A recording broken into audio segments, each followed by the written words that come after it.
The development of communication today has greatly advanced our society.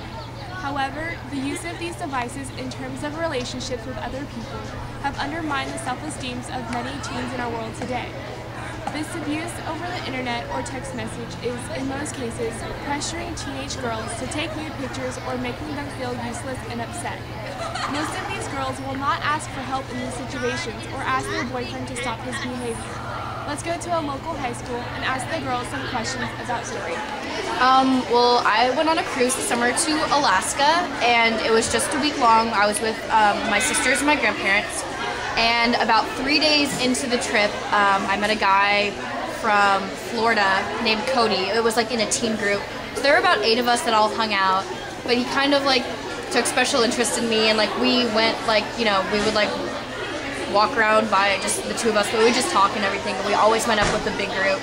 I was never really like alone, super alone with him or anything. There were always other people around. I don't feel like I led him on, but he seemed to get the idea that I did. We gave each other our phone numbers on like the 5th day of the trip just so we could figure out where everyone was. Like we had everybody's phone numbers. But when I got back to California, he would call me constantly. So at first it was fine because we like, you know, we were pretty good friends, so we just talked. And then I tried to talk to him less and less, but he would do like every time he had a spare moment, he would call me, or he would leave me voicemails, or he would text me, but he preferred calling me.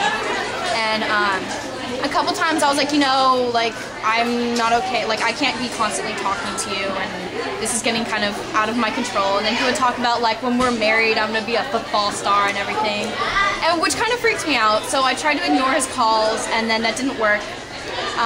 So I told him, listen, I think it would be better if we talk less or we just text, like we're on opposite sides of the continent and everything. And he would continue calling me, and I tried ignoring his calls, and he would call constantly during school. He would leave me voicemails and pretend he never did. There were like voicemails of like what was going on in his class. Like he just left his phone on and left me voicemails like of that.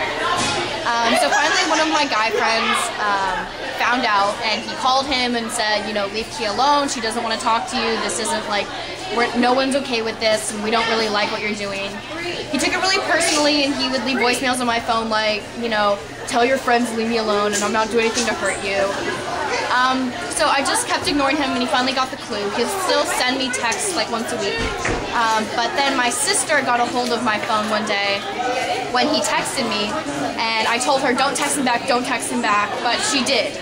So now he's constantly texting me, and then she was dumb enough to give him her phone number as well, and her friends. So now he constantly texts them.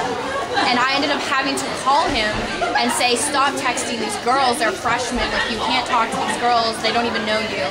So it's out of control. He still texts both of them, which was their fault, and he still texts me, but we just really made a promise to ignore it, not even respond to it, but yeah, that's what's going on.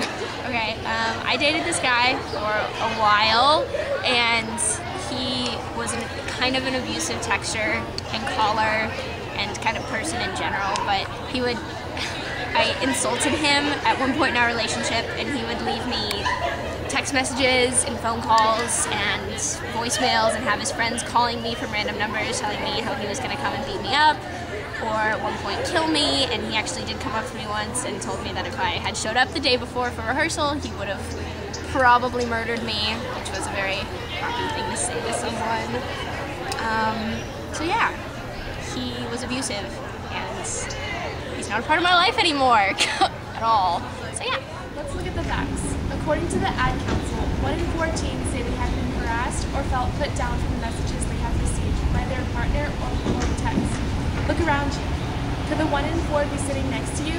Relationships can start out as completely within the boundaries, but they also can get out of control and lead to verbal abuse and harassment. Shoot. Just talk. It can be a parent, a teacher, a good friend, or even the counselors at school. But the first step is for you to talk.